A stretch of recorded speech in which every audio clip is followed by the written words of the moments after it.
Quem de nós ignora que no início da história da humanidade, para compor a humanidade terrestre, o nosso governador planetário, aquele a quem chamamos de Jesus, o espírito que tem sob sua responsabilidade trabalhar os destinos do orbe, promovendo assim o trabalho de desenvolvimento dos espíritos, o processo de crescimento espiritual, social da nossa humanidade, ele percebeu no princípio da nossa história a necessidade de que nós tivéssemos um impulso para que nós pudéssemos alavancar o nosso processo de aprendizado.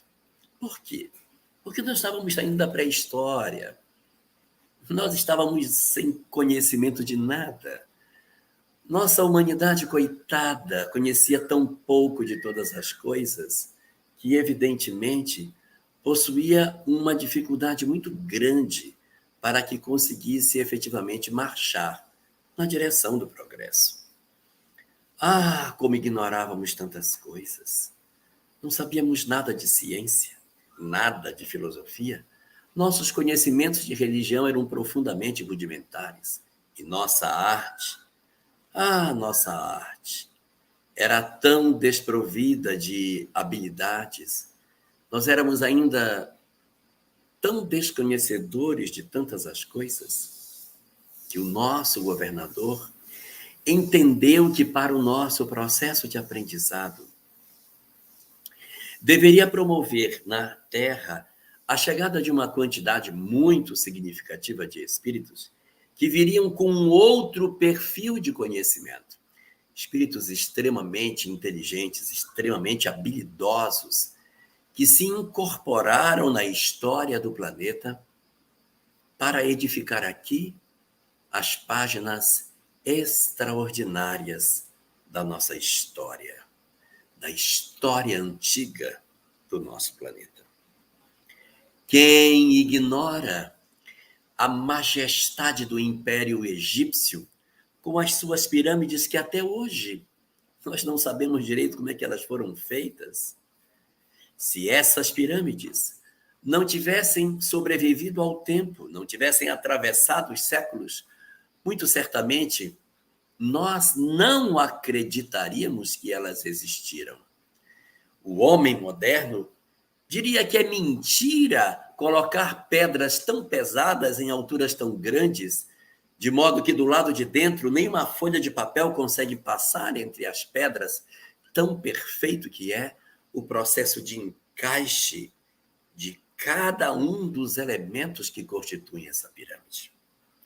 Quantos conhecimentos, quantas habilidades esse povo possuía. E que dizer do povo grego, dos seus matemáticos? A história da matemática se mistura com a história da Grécia. Grandes estudiosos, grandes conhecedores de toda essa condição de entendimento sobre os números, nasceu na Grécia. Eles fizeram algumas conquistas no campo da geometria, principalmente, que foi fascinante. Seu conhecimento sobre música, filosofia, arquitetura é impressionante. A habilidade que eles tinham para esculpir, para promover o trabalho do mármore, para produzir as peças que produziam, é indiscutivelmente belo.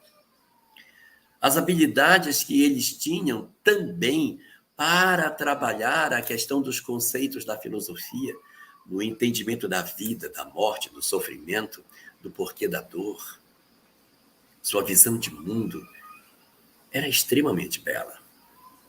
Os povos antigos não são só aqueles mais citados, como o povo grego, o povo romano, o povo judeu e o povo egípcio, que seriam os detentores de conhecimentos extraordinários. Povos outros, como os fenícios, os cretenses, os medos, os persas, os sumérios, os primeiros a inventar a escrita, os primeiros a dividir o tempo em 24 horas e a hora em 60 minutos. Devemos tanta coisa aos sumérios, tanto conhecimento que eles tinham, espíritos extremamente inteligentes que aportaram por aqui e que, evidentemente, foram fundamentais para que a nossa humanidade se construísse. As notícias que nós colhemos do povo hindu, também tão citado por Emmanuel na obra A Caminho da Luz, como um dos 4 grandes troncos dos espíritos que incorporaram-se às hostes do planeta, impulsionando o progresso. Visite a Índia, veja seus textos religiosos, a precisão de seus conceitos espirituais, a sua habilidade em termos de arquitetura, os dons do entendimento da meditação, do autoconhecimento, do mergulho em si mesmo. E que dizer dos chineses, com a sua habilidade indescritível para a astronomia, grandes pesquisas e conquistas no campo da ciência foram realizadas na China muito antes da Europa começar a se organizar. No século XV, a Europa era um local sofrível de sofrimento e a China era um local esplendoroso de muitos saberes. Meu Deus, quanta coisa extraordinária esses homens trouxeram. Eram espíritos incríveis de um conhecimento. Quando a gente lê as páginas daquilo que eles deixaram, nós ficamos tão impressionados pela habilidade que eles tinham, que nós dizemos, meu Deus, terá verdadeiramente isso sido feito pelos homens? Ou terá sido construído pelos seus próprios deuses? Porque é tão majestoso, é tão impressionante, é tão admirável aquilo que eles fizeram, que nós dizemos, são seres maravilhosos, são espíritos transcendentes por tudo aquilo que deixaram para nós na história da humanidade. E quando nós dizemos todas essas coisas, nós muitas vezes pensamos assim: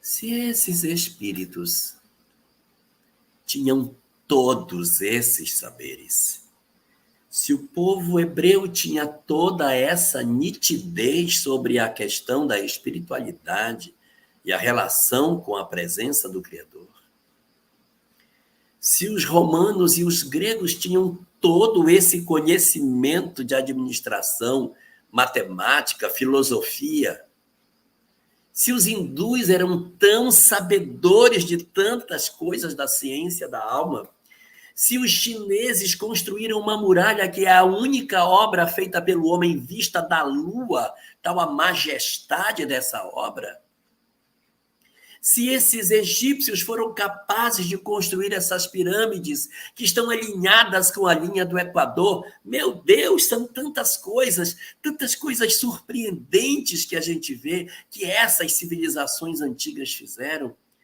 que nós nos perguntamos, por que essas almas vieram para cá? Por que espíritos tão majestosos no conhecimento? Por que almas que eram detentoras de tantos saberes vieram viver na Terra? Vieram para as condições tão difíceis do planeta?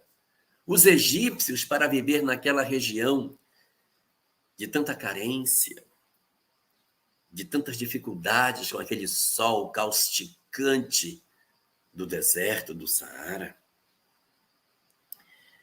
Os egípcios, com todos os seus dramas, e que dizer dos hebreus, com seus processos de escravidão sucessivos, com as suas dores quase que intermináveis.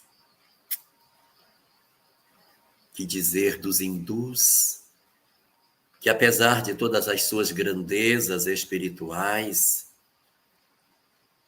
passaram tanta dificuldade do ponto de vista material, construíram uma sociedade com tantas dificuldades em termos de riqueza,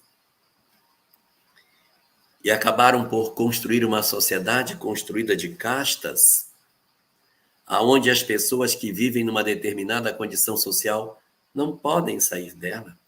Os que nascem na condição de párias viverão como párias até o final de suas vidas, e seus filhos, seus netos, bisnetos, tataranetos, todos serão párias, porque assim está determinado pela estrutura rígida de sua sociedade.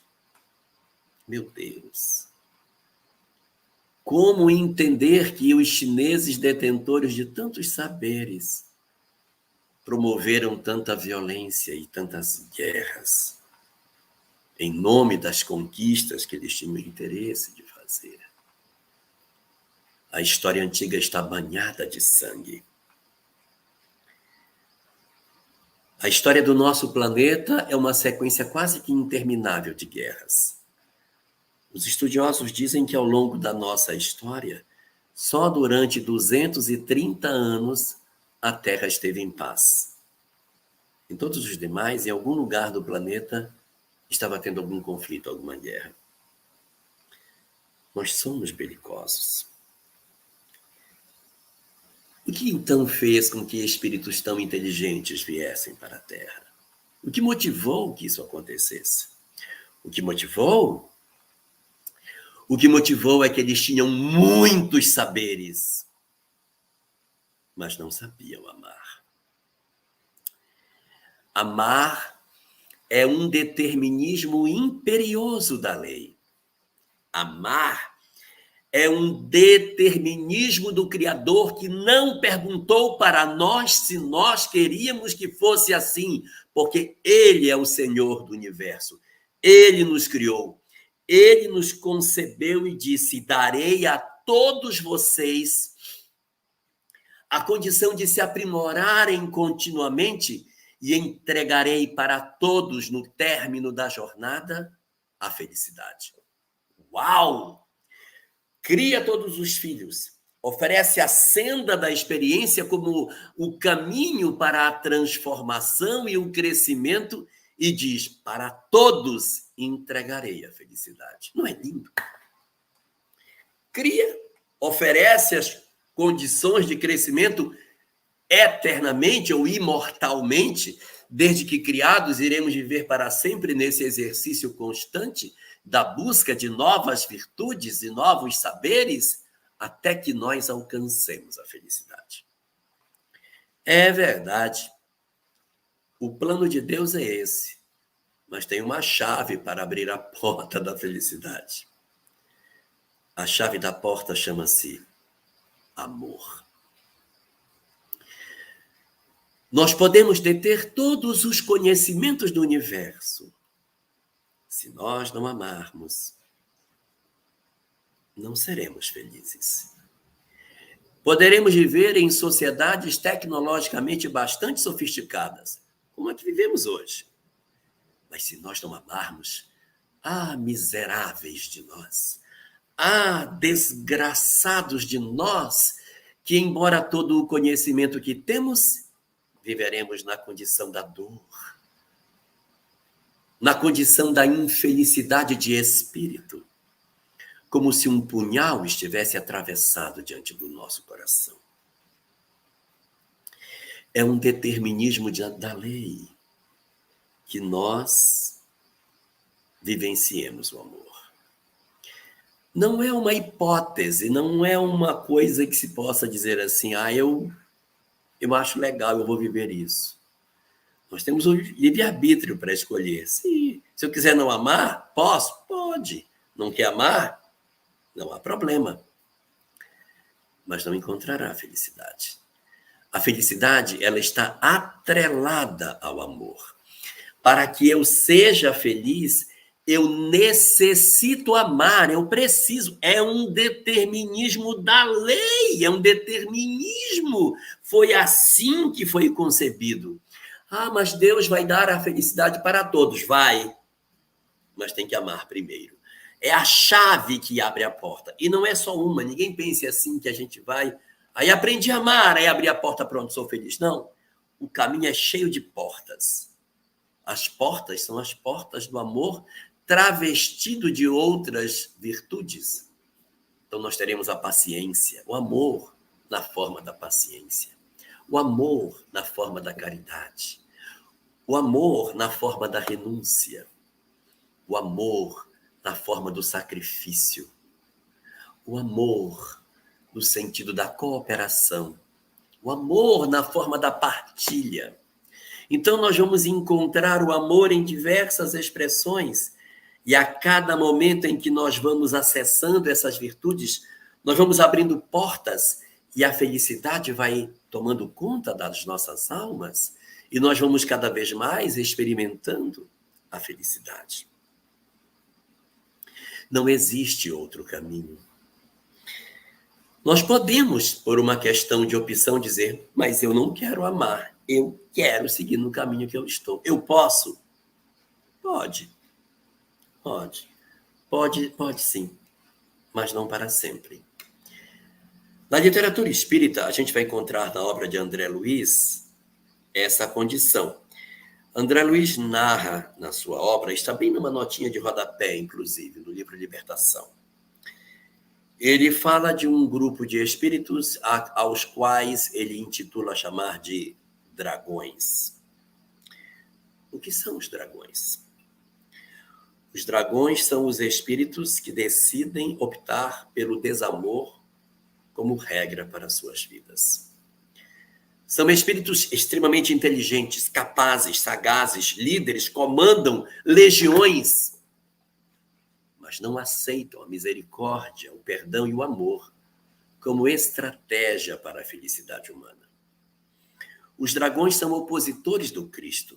Os dragões são as grandes lideranças espirituais que, desde a fundação da Terra, criam uma espécie de poder paralelo na expectativa de obstaculizar com que, efetivamente, os espíritos despertem e se voltem para Jesus, a quem eles chamam de Cordeiro. Eles não chamam Jesus de mestre, não chamam Jesus pelo nome, eles se referem a ele como sendo o Cordeiro, porque o Cordeiro é o que se deixa ser imolado. O Cordeiro é aquele que aceita a agressão. Então, eles se referem a Jesus sempre assim. Eles não seguem, portanto, o Cordeiro. Eles reagem ao processo de transformação de suas almas e se encastelam dentro da sua convicção de vida e procuram, através dessa leitura, exercer sobre os homens um poder e um domínio na seguinte visão: se alguém fez, vai pagar pelo que fez. Eles não enxergam essa perspectiva de que, de repente, possa existir uma lei branda para acolhimento das almas que são mais difíceis. Não.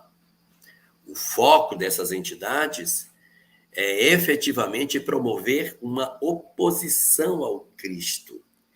E vejam que esse conjunto de espíritos se opõe a Jesus desde o princípio da história do planeta. Alguém certamente vai dizer, então alguém pode realmente se manter na condição de rejeição do amor, porque estão há 4,5 bilhões de anos, então dá. Pois é. Dá, mas não dá. Porque essa legião, ela realmente existe desde o período de surgimento da Terra. Mas seus líderes não são os mesmos. Os espíritos que comandavam os dragões no início da formação da Terra já não estão mais no comando. Nós não suportamos odiar por muito tempo. No fundo, o ódio é movido por uma carência muito grande que nós trazemos na alma. Nosso desejo de vingança, nossa mágoa é que move as nossas ações de agressividade, de violência, de desamor, de revide. De onde vem isso? De um coração ferido, de um coração magoado. O desejo de vingança é filho de um coração que sofre. Quando alguém diz assim, ele vai me pagar, ele vai ter que pagar o que ele fez, no fundo, esse que diz isso é uma alma que sofre. Mas enquanto nós não descobrimos que isso é sofrimento, a gente se veste com a capa da vingança e avança pela senda escura do ódio, do desamor, da obsessão, da desconstrução da nossa própria felicidade, até um momento em que nós não suportamos mais. Por quê? Porque é da lei amar. Amar é da lei. Amar é da lei, porque assim foi quando Deus nos criou. Qual é a essência de Deus? É o amor. Se nós somos criados por uma força que a sua essência é o amor, ele deixou a sua assinatura em cada um de nós. Nós temos uma assinatura do Criador em nós, assim como o autor de um quadro deixa seu nome quando faz uma obra, Deus assinou a sua obra. A assinatura de sua obra em nós é sua lei. A lei de Deus. A lei de Deus que está dentro de nós é a assinatura do quadro que nós somos. Assim, portanto, quando nós fazemos uma opção pelo desamor, pela vingança, pelo ódio, pela desforra, nós até podemos tentar, mas chega uma hora que nós nos cansamos, porque o ódio não nos traz felicidade. Ele pode trazer uma alegria momentânea quando vemos aquele a quem ferimos sofrendo. Mas depois de um certo momento, vamos perceber que o sofrimento do outro não foi capaz de nos trazer felicidade. Pode ter nos trazido momentos de alegria, de satisfação, mas felicidade não é capaz de trazer. Então, depois de um período em que a gente avança nessa senda do ódio, o espírito não suporta mais. Ele não aguenta odiar por tanto tempo. E quando um coração amoroso se aproxima do espírito que odeia, ele tem o dom de desconstruir essa casca e acessar o âmago desse que é odiento e descobrir por trás da capa da violência um ser que padece. Só as almas que amam é que conseguem enxergar isso. Os espíritos que não possuem grande expressão de amor, eles ficam com raiva dos que promovem a violência. Eles têm medo dos que promovem a violência, mas eles não olham com um olhar de misericórdia. Eles não conseguem ver a criança por trás daquela atitude agressiva. Assim acontece dentro da lei. Então, voltando à questão dos dragões, sim, é verdade, existem os dragões desde que o mundo foi gerado. Estão em oposição a Jesus desde o princípio, até hoje. Mas os líderes não são os mesmos. Porque ao longo desses 4,5 bilhões, eles já caíram muitas vezes.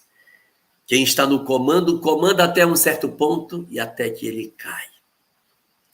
Porque a gente não suporta odiar por tanto tempo. E quando ele cai, no sentido para eles, mas é quando ele se levanta, no sentido para o Cristo, quando ele percebe que está equivocado e ele faz contato com a sua própria história e com a sua própria dor, ele então refaz seu caminho. Ele reposiciona seus objetivos de vida e da condição de tão poderoso, torna-se uma alma frágil, um espírito carente, uma alma que chora, que procura um colo para se agasalhar e que se recolhe assim nos braços do amor para recomeçar a sua história. Aí um outro que estava embaixo assume o comando e passa a ser o líder. Então há como uma espécie de carrossel. Eles vão assumindo e depois de um tempo eles caem e são recolhidos. Outros vêm vindo, assumem, caem. Então há uma fila de líderes do outro lado. E do lado de cá, o Cordeiro permanece desde o princípio, asseverando para nós a excelência do amor como virtude inamovível para o acesso à felicidade. Gente, não tem forma. Não tem outra maneira de nós alcançarmos a felicidade. Só através da entrega definitiva das nossas almas na direção da luz. A primeira das obras de Joana de Ângeles, da série psicológica, chama-se Jesus e a Atualidade. 1989, era um momento novo. Nossa, ela ia começar uma obra que a gente sabe que é magistral, queria dar uma guinada no movimento espírita e oferecer leituras que não tínhamos visto ainda. Ela ia nos oferecer essas coisas. E nesse livro chamado Jesus e a Atualidade, o primeiro capítulo, quer dizer, é o primeiro capítulo da primeira obra da parte da psicologia transpessoal de Joana, ou seja, da série psicológica, vem uma mensagem com a qual ela abre esse livro. É magistral o que ela coloca ali. Uma das mensagens mais bonitas que eu conheço.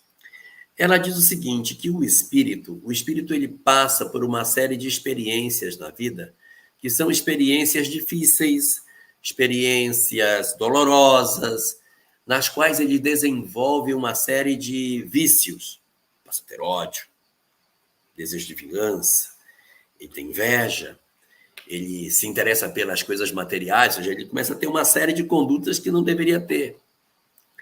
E isso faz com que ele siga nesse caminho do imediatismo. Então, ele quer tudo que o mundo tem e diz, o amor? O amor. Nunca o amor. E aí ele vai enveredando por essa senda e vai descobrindo cada vez mais infelicidade. Até que chega um momento, e isso está na mensagem, em que o espírito, depois de muito sofrer, ele ouve um convite ao bem. Ele já ouviu outras vezes. Ele ouve novamente um convite ao bem. E ele decide se eu vou aceitar esse convite. Vou ver o que dá. Vou fazer. Não é para fazer isso aqui? Vou fazer. Aí diz Joana, ele ouve o convite do bem. E dessa vez, agindo de maneira diferente, ele decide fazer. Decide agir. Quando ele age no bem, ele experimenta um sentimento que ele não experimentava antes. Invade o espírito uma felicidade interior indescritível. A felicidade do bem. A felicidade decorrente da vivência do amor. O amor provoca no indivíduo determinadas emoções que só o amor produz. Então a gente é tomado por um sentimento diferente. E ela diz que quando o espírito experimenta esse gozo da felicidade, ele diz, isso é muito bom. Eu vou experimentar de novo. E aí ele sai para o segundo, o terceiro, o quinto, o 10º desafio. E na medida em que ele vai vivenciando esses desafios e vai vencendo esses desafios, ele vai ficando cada vez mais convicto de que ele precisa mudar. Ele só precisa fazer a primeira mudança para descobrir o quanto é bom fazer o bem. Aí, nós fazemos a mudança das nossas histórias. Há um tempo atrás a gente falava isso, mas não tinha onde se apoiar do ponto de vista mais técnico. Hoje a ciência oficial já tem. Ela já descobriu uma substância chamada ocitocina. A substância que é chamada de o hormônio do amor. É uma substância que é segregada pelo organismo quando ele faz o bem. Engraçado, né? Quando o cérebro percebe que está fazendo bem, e aí a mãe, quando amamenta, ela também segrega a ocitocina, por isso que ela sente um prazer imenso em amamentar, por isso que ela sente uma emoção na hora da amamentação. Por quê?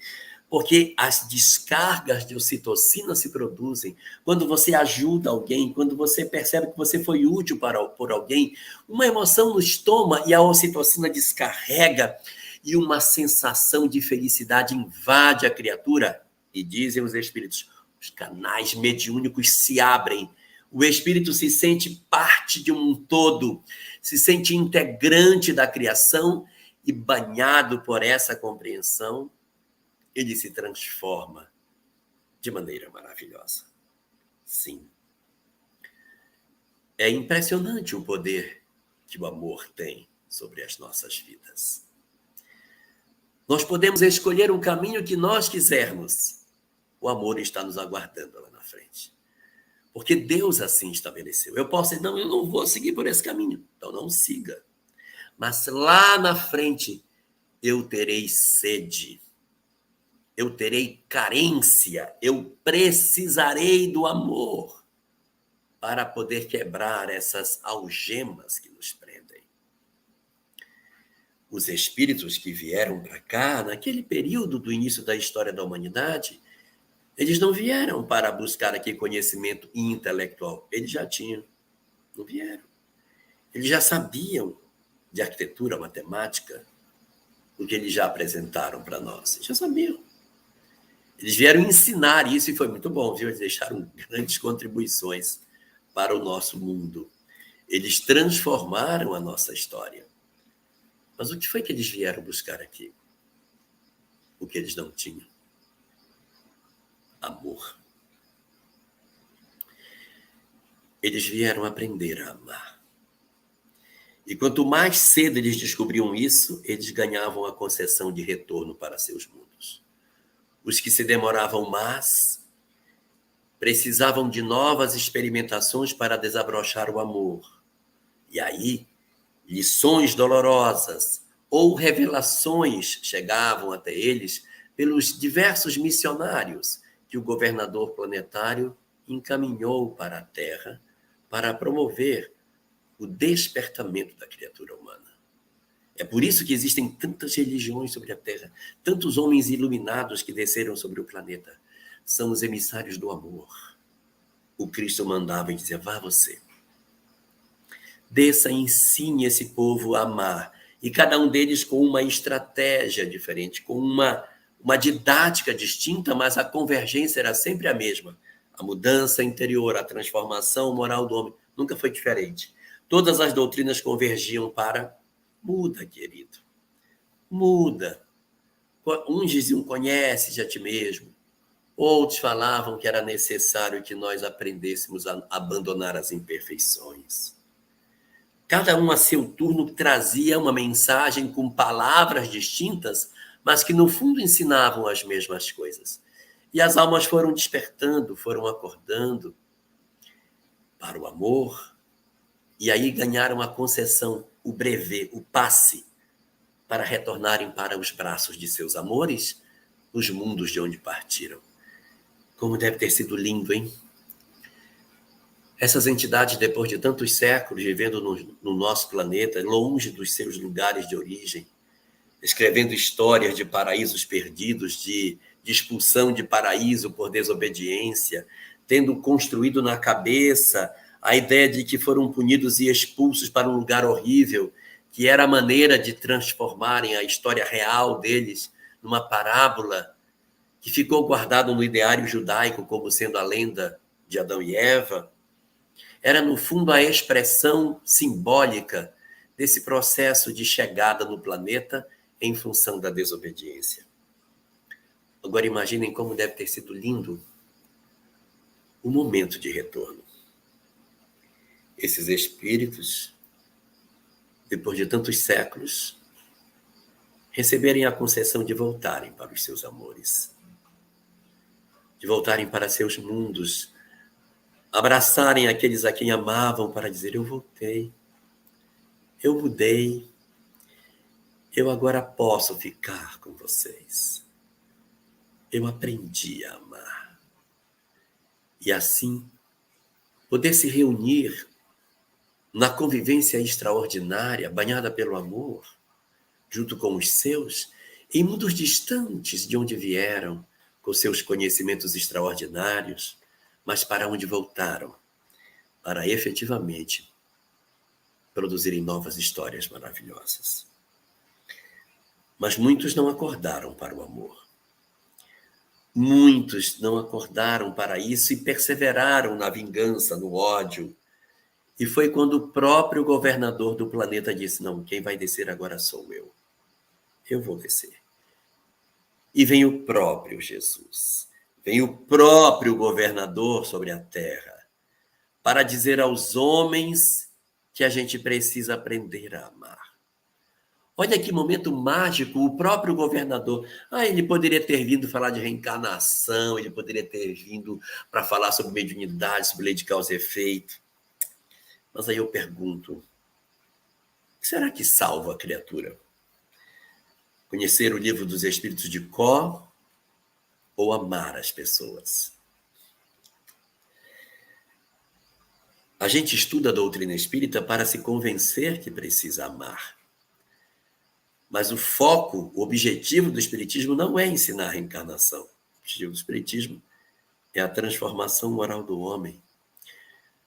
A reencarnação é a estratégia de convencimento, mas não é esse o nosso objetivo. Ninguém vai chegar no mundo espiritual e ser recepcionado com a pergunta: diga para mim quantas questões existem no livro dos Espíritos. Essa pergunta não será feita, mas como diz os próprios Espíritos, o que será perguntado? Será perguntado: quantas lágrimas enxugaste? Quanto bem espalhaste? Então, a nossa leitura sobre a vida não pode estar focada nos aspectos cognitivos, porque o cognitismo já foi o que trouxe para cá aquele monte de gente do passado. O que nos liberta realmente é o amor. E muitos desses que estavam aqui quando Jesus veio acordaram nesse momento, despertaram pelo magnetismo indescritível do Cristo e voltaram para seus mundos de origem, para se juntarem também com os seus amores. Mas teve uma galera que ficou. Dessa turma que ficou, uma parte delas ao longo dos séculos foi acordando e foi despertando, mas ainda tem um pessoal entre nós que é daquela época e que ainda não acordamos e por isso ainda estamos aqui. Ainda não sabemos amar de verdade. Ainda não temos a grandeza do amor. E por esse motivo, nossas almas frágeis, apunhaladas pelas nossas fragilidades em função do desamor, não conseguem encontrar a felicidade, mas rejeitam entrar pela porta extraordinária que o amor possui. Nesta obra última, recebida por Divaldo, a mais recente, não posso dizer a última porque pode ter mais uma, mas a mais recente obra que Divaldo recebeu, chamada No Rumo do Mundo de Regeneração, tem um personagem nessa história chamado o Bispo de M. M, pontinho, pontinho, é o nome da cidade de onde ele é. Não sei que cidade é M. Talvez seja uma cidade conhecida por nós, ou talvez não, mas é o Bispo de M. O bispo de M, Reticências, é uma entidade terrível que, durante toda a trama do livro, é quem comanda efetivamente todas as hostes do mal, como se ele fosse verdadeiramente um espírito consagrado ao mal. A sensação que nós temos quando lemos a obra parece que ele é inconversível ao bem. Nossa! Que espírito endurecido. E durante toda a trama, boa parte dos processos de perturbação com os quais os mentores irão lidar são promovidos pelo Bispo de M. Ele vai ser uma pedra no sapato o livro inteiro, até o final. Chega no final da obra, e eu vou falar, porque a obra já tem tempo que foi publicada, eu vou fazer um spoiler. Chega no final da obra, eles estão numa reunião na presença dessa entidade e eles já fizeram tudo para tentar convencê-la. E ela não se move dos seus propósitos de ódio, de desconstruir a mensagem de Jesus. O objetivo dela é desconstruir o pensamento do Cristo. Ela está fortemente empenhada em apagar Jesus da história, em riscar Jesus do mapa, a agredir a sua doutrina e negar todos os valores que ele coloca. Ele tem um ódio do Cristo imenso e é bispo de M, que tem uma história com a igreja mal resolvida. E nesse capítulo final, eles estão tentando convencer essa entidade, os espíritos estão todos ali conversando, tentando articular, e entre os espíritos que estão ali presentes, está Eurípides Barçanufo. Sim, o nosso Eurípides está presente. E num dado momento, quando eles estão ali conversando, essa entidade ela se transforma e assume um caráter lupino, como se ele fosse um lobo. Ele perde as formas humanas e se transforma num animal na frente de todos os outros, o que o serviam, e que ficam apavorados de ver a transformação do líder deles. E é uma cena dantesca. E então Eurípides se recolhe num canto e começa a orar. E como ele é muito ligado a Maria de Nazaré, ele começa a orar por ela, pedindo a proteção. E a cena está se desenrolando e está praticamente perdida a história, porque o bispo de M não vai mudar e ele vai criar embaraço sem conta para o objetivo positivo que os mentores estão buscando. De repente, no meio da cena, uma luz aparece. E todo mundo para. E aquela luz começa a descer, começa a ficar maior, descendo, até que a luz chega no lugar onde eles estão. E lentamente essa luz começa a se desfazer, e do meio daquela luminosidade imensa surge uma mulher, Maria de Nazaré. Ela surge num hálito de amor tão grande que as entidades que estão em derredor começam a chorar pela emoção da presença do amor maternal tão extraordinário que ela vai derramando naquele ambiente. E aí ela olha para o bispo de M e diz: meu filho, o que fizeste das ovelhas que te foram confiadas? Só. Mas é tanto amor que vem junto com essa frase. É tão intensa a fala de Maria, que esse bispo de M que passou o livro inteiro perturbando e incomodando até o próprio leitor, se desmonta por inteiro e ela abre os braços, acolhe e diz: você precisa descansar. E ele cai nos braços dela, chorando, falando que ele é um fracassado, que ele errou.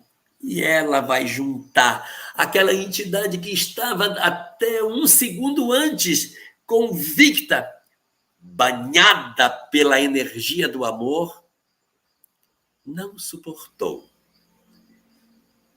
e deixa a condição de perseguidor para se agasalhar nos braços dela. Assim é a lei. Assim é a vida. Assim são as coisas. Assim está desenhado pelo nosso Criador. Assim Deus estabeleceu que sejam todas as coisas.